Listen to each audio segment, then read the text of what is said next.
Harold and the Purple Crayon by Crockett Johnson.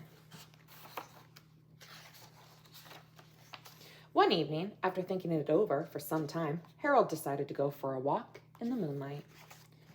There wasn't any moon, and Harold needed a moon for a walk in the moonlight, and he needed something to walk on.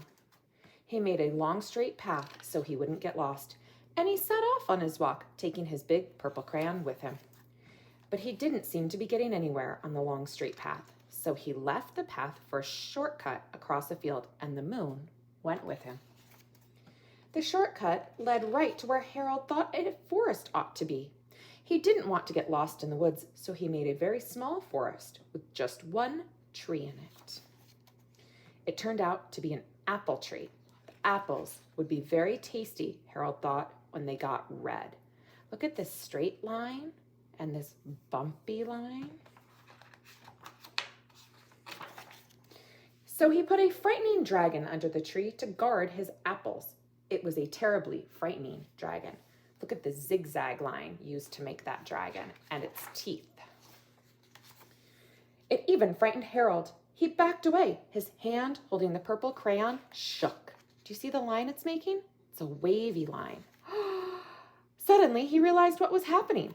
But by then, Harold was over his head in an ocean. He came up thinking fast, and in no time he was climbing aboard a trim little boat. He quickly set sail, and the moon sailed along with him. After he had sailed long enough, Harold made land without much trouble.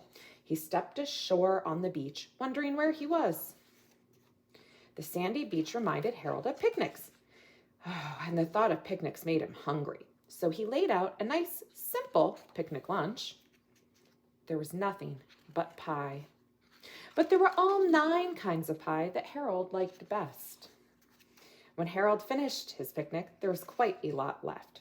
He hated to see so much delicious pie go to waste. So Harold left a very hungry moose and a deserving porcupine to finish it up. Look at those spiky lines. And off he went, looking for a hill to climb to see where he was. Harold knew that the higher up he went, the farther he could see. So he decided to make the hill into a mountain. If he went high enough, he thought he could see the window of his bedroom. Notice how this line that goes across is a horizontal line, but a line that goes up is a vertical line. He was tired and felt he ought to be getting into bed. He hoped he could see his bedroom window from the top of the mountain. When a vertical line starts to turn like this, it's called, does anyone know? Diagonal. But as he looked down over the other side, he slipped, and there wasn't any other side of the mountain. He was falling in thin air. Oh no, poor Harold. But luckily he kept his wits and his purple crayon. He made a balloon and grabbed onto it. Nice curved line makes a circle. He made a basket under the balloon big enough to stand on. He had a fine view from the balloon, but he couldn't see his window. He couldn't even see a house.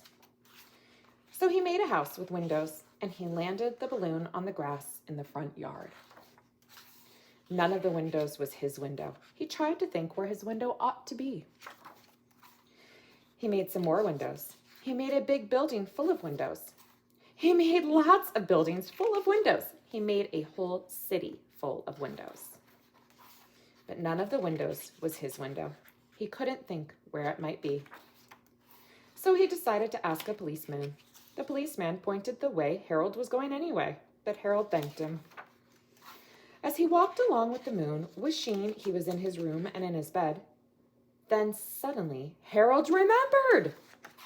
He remembered where his bedroom window was when there was a moon. It was always right around the moon. And then Harold made his bed. He got in it and he drew, up the covers. The purple crayon dropped on the floor and Harold dropped off to sleep. The end.